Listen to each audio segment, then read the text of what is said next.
Hey everyone, thank you for joining us today for CTV Advertising Under the Hood. My name is Ross Benish. I'm a senior analyst at Insider Intelligence, and I'm joined by a very special panel. I hope you enjoyed Paul's keynote earlier. In this session, we're going to dive a little deeper into CTV in just under 30 minutes. Joining me are Eric John, Vice President Media Center of the IAB. Hey, Eric. Hey, Ross. Hey, everyone. And we also have Jennifer Cole, Executive Director, U.S. Head of Media, VMLY&R. Hi, Jennifer. Thanks for joining us. Hi, Ross. Hi, everyone. Before we begin, let us know where you're tuning in from. You can do that by using the chat window to the right of the video. And most importantly, ask us questions. So with that, let's get started. So over the past 2 years, more streaming services have adopted advertising. Do you believe this has changed the way that advertisers approach CTV campaigns? So I think this growth on the ad-supported side is a huge win for consumers and for advertisers, obviously. This is a challenging economy, and so there's a lot of tailwinds to continue to grow that viewership. But, if you're an advertiser seeing the likes of a Netflix and a Disney Plus, just imagine Netflix, 200 million global viewers, 100 million password shares. I'm one of them. All creating meaningful quality inventory opportunities for advertisers. I think this is all a plus on the inventory side. And what's interesting too is that interest of advertisers, we all spent a lot of time with subscription services. Comcast did a study, I think a year ago, saying about 69% of viewers are willing and interested in shifting their paid only service for ad supported. So I think there's a lot of appetite for great content, but also the opportunity to watch more at nothing beats cheap or free. Yeah, absolutely. Yeah, I agree with that. A lot of this, just the statistics I'm seeing, and if you were attending the new fronts and the upfronts, CTV is where it's at, right? It's firing on all cylinders. It's expected, I think, to top $25 billion by 2025. So I think viewers for sure are leaning in on CTV. I think there's just a lot more choices. So I think from where I'm sitting as a media planner and buyer, there is a lot more for us to weed through in terms of the opportunities and options of where to place our clients' ad dollars. But it's for sure changed the landscape. There's just, we talked about fragmentation over the years, and now there's just sort of more choices out there with adding the additions of CTV and the content. And I know we're going to talk about data as well as it relates to that. Well, with all those additional choices, are there specific best practices that advertisers should keep in mind with CTV? Yeah, I mean, we talk a little bit about frequency capping. That's a big thing for us. There's a lot as it relates to just being more strategic. How can we be more efficient?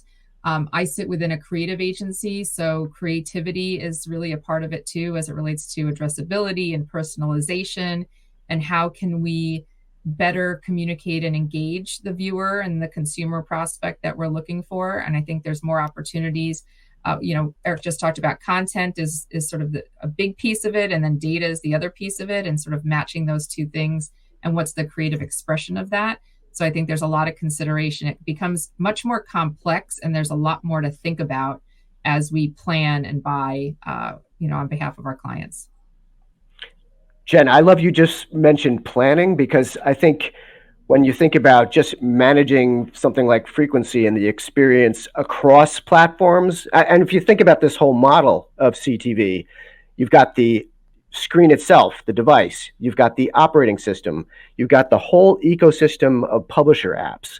So as a buyer, understanding your audience across this whole landscape, plus the fact that so many of us have a mobile phone in our hand or on the couch next to us, it's a huge opportunity to more holistically understand how audiences are viewing. But the fact is, you need that data, and going across the walls, are a challenge today. And so, lots of power in data like ACR, but some of that data lives in silos. And so I think our challenge right now is how do we enable the technologies to go across, enabling frequency management. You've got to put the viewer at the center, but also, like Jen, you just mentioned the creative opportunity.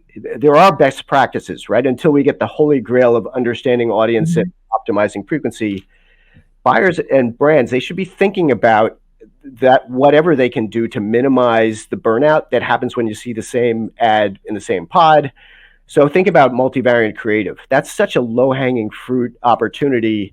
And there are advertisers that are examples, that get it right. And so you may see the same advertiser, but you won't necessarily see the same creative. I think that makes a big difference. Yeah, I agree. Iterations of the creative really make sense. How we can drive consumers through the funnel, whether it's DCO, sequential messaging, tactics within these platforms.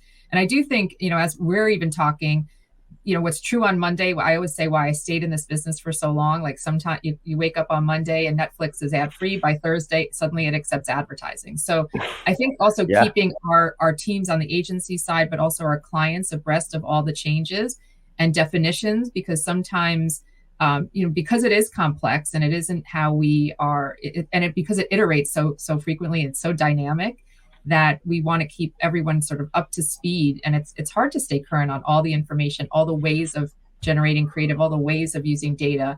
But I think we're all doing our best. I sit on a video board with on the IAB with Eric, and it's fantastic in terms of just stimulating me and learning and teaching me every time we meet, because things do change so frequently. So keeping marketers abreast of that is really important, which that's why I think a session like this is so great.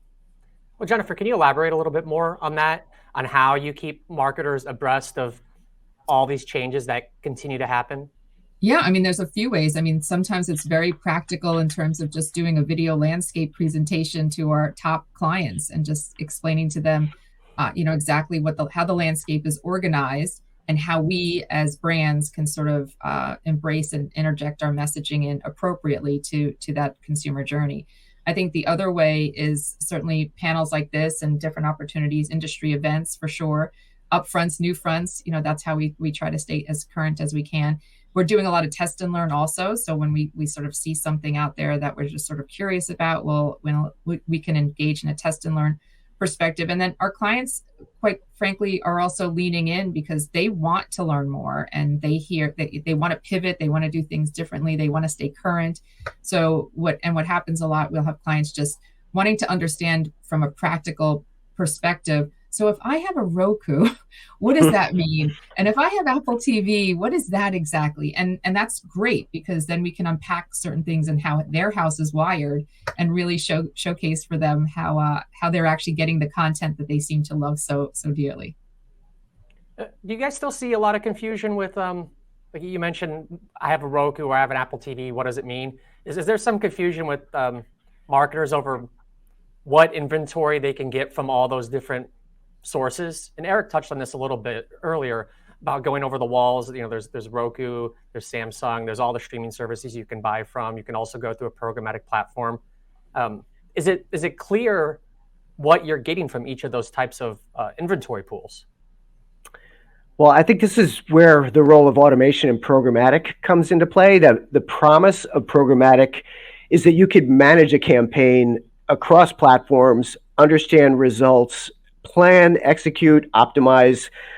And if you think about it, the number one reason, this was in our video ad spend study that we released at the New Fronts this year, 47% of buyers we surveyed, the top reason that they're leaning into CTV and why so much growth is happening there is because of the audience targeting capabilities.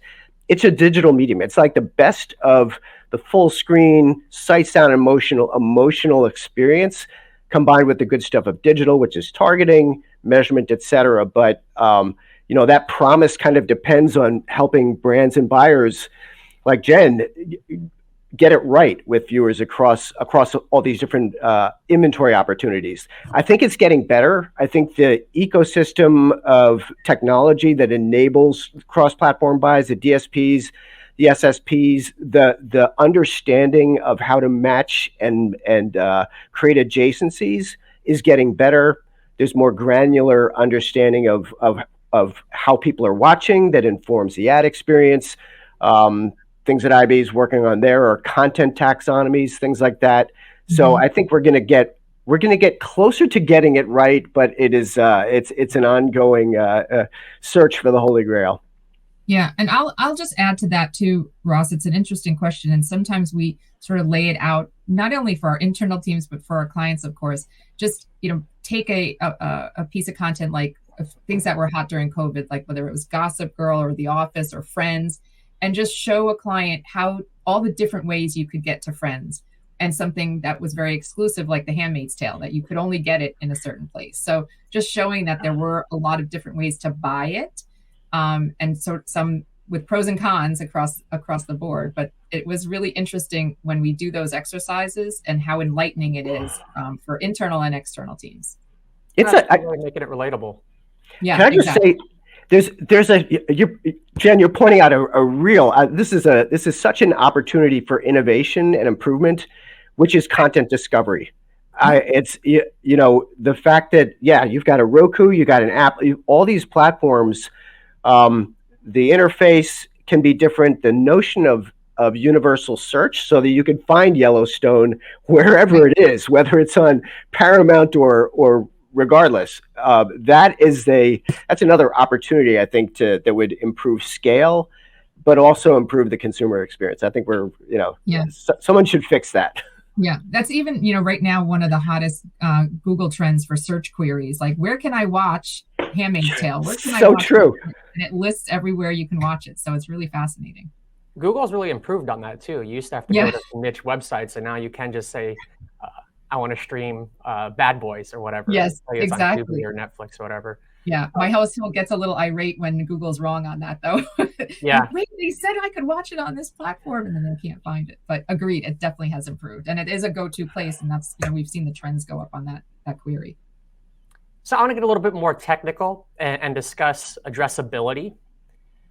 Do you see addressability operating differently in CTV than in other digital channels? So I think it's important to understand what addressability means. We're all about definitions. I think it's the right ad to the right household in the context of the TV, advanced TV, CTV experience. And while CTV is a gigantic browser on your wall, there's no cookies. The primary key for reaching these households is the household IP address. And so that is how addressability is enabled.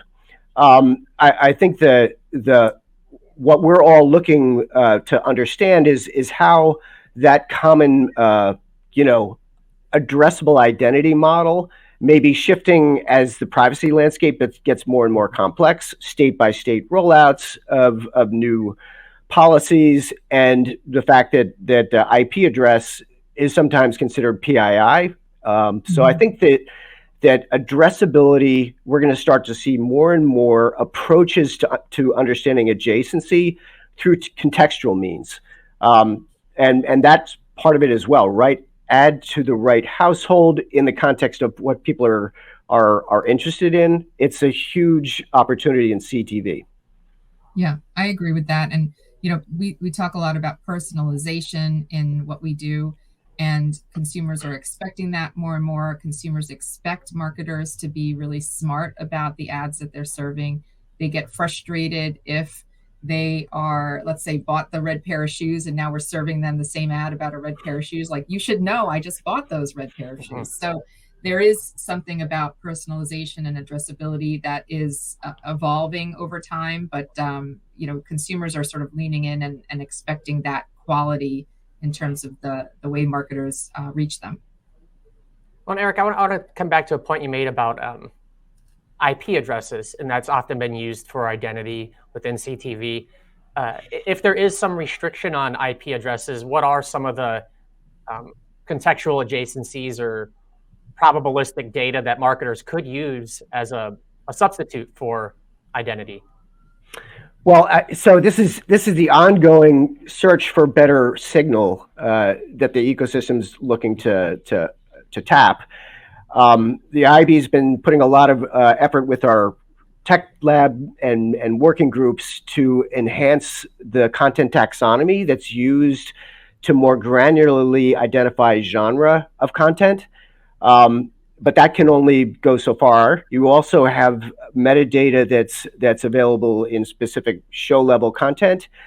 There's challenges there around existing laws like VPPA. So I think what we will start to see is approaches to sharing the right amount of data, the right kind of data, and leveraging solutions like hashing so that that information isn't visible in the context of programmatic, and it's not person level. It's still aligning content at a taxonomy level.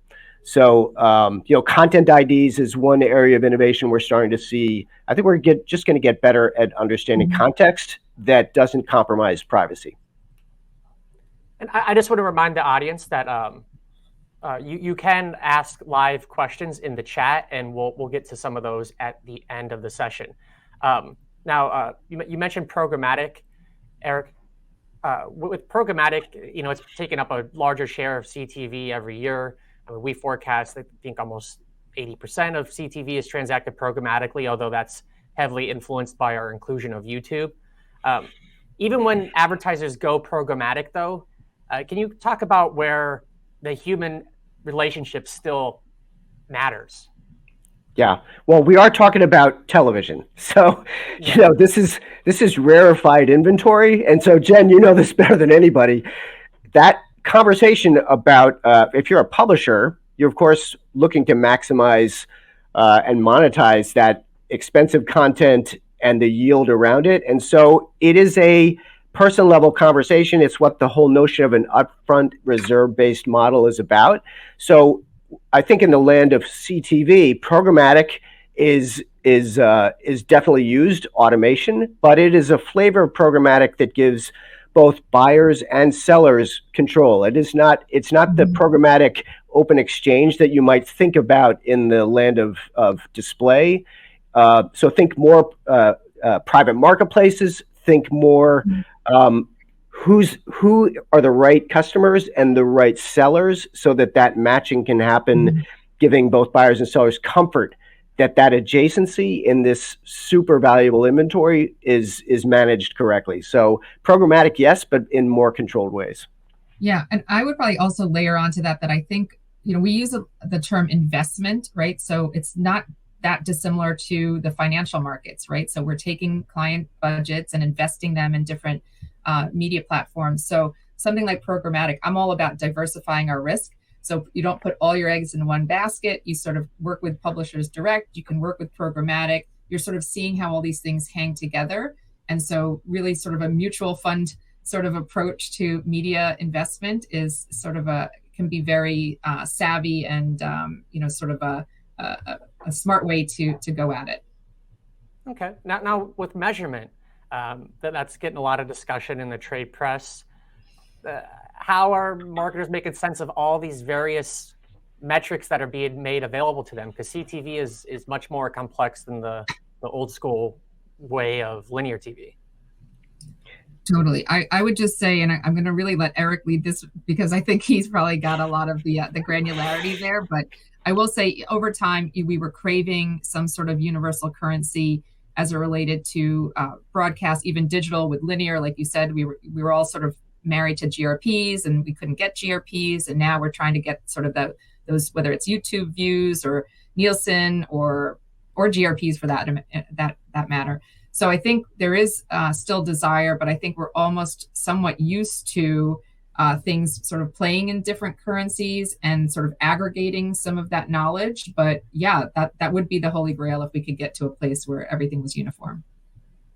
Yeah, I would echoing. It's the one thing about that's true in digital is measurement is in a continuous state of evolution, and I think. From its earliest days, people were looking to understand on an apples to apples basis the relationship between linear and digital. Now we're in a world. In fact, we asked buyers and brands this year how they're thinking about the multi-currency, multi-measurement partner landscape. And I think there's even sometimes a tendency to conflate currency and measurement. And it comes, Jen, from what you were just saying. The origination of measurement, GRPs, it was both a currency and it was the metric that Nielsen provided. So meanwhile, this is a digital medium and it's impression based. And so we're seeing the deprecation of C3, C7, which is a core currency that Nielsen for 60 plus years was using. That's being deprecated next year. So suddenly the urgency to understand at a more real-time, data-driven way effectiveness in digital streamed television is taking place. So advertisers that we asked are expecting that the whole industry is going to be transacting with multiple currencies in 2 years. I think it's actually shorter than that. And they also said that they would love, and Jen, this is probably a pain point, 81% of buyers said there should be 2 or more unified currencies. But the more currencies, the more complexity you have. So, there's no easy button. Well, and measurement services also aren't free, too. Thank you. Right. That's right. They have to be paid. Network, so on top of Nielsen, if you don't have 3 or 4 others, that's tough. Yep, that's exactly right. With CTV, for the most of its history, a lot of it has been ad-free. That's changed a lot just in the last 18 months, especially with Netflix and Disney Plus. But consumers are still used to either ad-free or light ad loads. How do advertisers and the streaming services, for that matter, introduce advertising without alienating this audience that has become accustomed to there being very little ads in their shows? Yeah, I mean, I think it's a blend of a few things. What we talked earlier about with the frequency capping. So just making sure that there isn't fatigue or there isn't, wear out and boredom with the messaging. And then I do think there's an onus on creativity and making those advertising, we're calling them advertising, but how do we make them more creative and make them more engaging? And a lot of the storytelling pieces to it. And again, it's not necessarily the same exact creative unit running 10 times, but maybe it's a storytelling part of a brand's message. And video assets are here to stay, I think, and probably in my career lifetime. So I think that our creatives have a burden, and also even the content providers, because there are a lot of content studios now that sort of help agencies and help marketers put together appropriate sort of creative expressions. So I think I like what you said, light ad load. I think consumers tolerate that. I think consumers are still looking, there's a trend right now about people consolidating their streaming services and their subscriptions. So we're seeing people being more selective, but people will always follow content, right? So they're just like rabid over Succession, they're rabid over Yellowstone or whatever the hot content is for the month. But those things are things that people desire and they're willing to pay for, and they understand they have to tolerate some marketing messaging. And we as marketers hope that we can make our marketing messaging creative, stimulating, and not sort of boring or intrusive. Well, what did you make of Netflix saying that they would hope to eventually get to a point where they would tell a story with ads, like one advertiser, and you get different creative over the course of, a few days, and you would eventually see a story be told? Yeah, listen, I'm open to all of it because I feel like it's still such an evolving territory, and I give props to anyone that wants to try something different, right? Because we're all exploring, right? And I see it with my own family. I see it as we study Gen Z and them coming into the mix, and alpha and beta coming after them, and whoever else. So there's sort of a tolerance for experimentation. We haven't touched on AI. I don't even want to, because I don't even know how this is going to affect everything we're doing, right? So, but that's another piece to it as it relates to creativity, as it relates to that kind of storytelling and threading something through an entire season. That's the old day product placement. and now we're coming in, sort of a different way. But yeah, I'm open to all of it, because, and hopefully even in helping invent some of it with different content partners. Yeah, I think there's a huge opportunity for innovation. There's, I would say the portfolio of ad products in CTV is expanding. Jen, you kind of mentioned the in product ad placement model, which is essentially, you can take a library of content and insert a brand into previously, produced content, or do it in real time, less intrusive. It's a brand experience that can happen through time. Sequential ads, it's all possible. I think we need to understand and start benchmarking how some of the formats, play out, and how to compare it, A/B testing across verticals, et cetera. Pause ads, all these different new formats. Ultimately, what they point to is an ad experience that's optimized for the household. What an idea! It's a digital medium, so imagine an ad pod that is optimized for live versus episodic versus movie. It's I think it's time for innovation and thinking beyond the pod. I want to go to one of our live audience questions. The question is, what do you make of the TV manufacturers' battle for the living room and opportunity coming from the home screens? Additionally, what's the appetite for branded content as part of the media mix on CTV platforms? There's branded content. It has been around for a while. Just think of Stranger Things and Coca-Cola. So I think those kind of brand integrations have always been there. We just talked about product placement or in-content ad opportunities. I think what is fascinating to think about is the platforms that are both operating system as well as free ad-supported channel operators. They are doing really interesting integrations. I know this summit is in part about the role and impact of retail media. So I think that is going to create opportunities for ad experiences and brand attribution, because you'll have a much tighter integration and ability for shoppability to support purchase from the screen. Today, how many QR codes are you seeing? I think there's much more opportunity to, at a household level, understand we're a dog family, we're not a cat family. Well, how about optimizing that ad experience for us or for the content that we're watching? When you say closed loop measurement and purchasability, I just think Amazon. Yeah, there's other players. I think Amazon is in a great position. But all the integrations we're seeing, Roku with Walmart, Roku with Instacart, these are just examples. Jen, I'm sure you're living all those integration opportunities as well. So I think it's still early days, but and AI informing, what kind of, what household patterns there are that could be played out across different devices. It's an interesting time.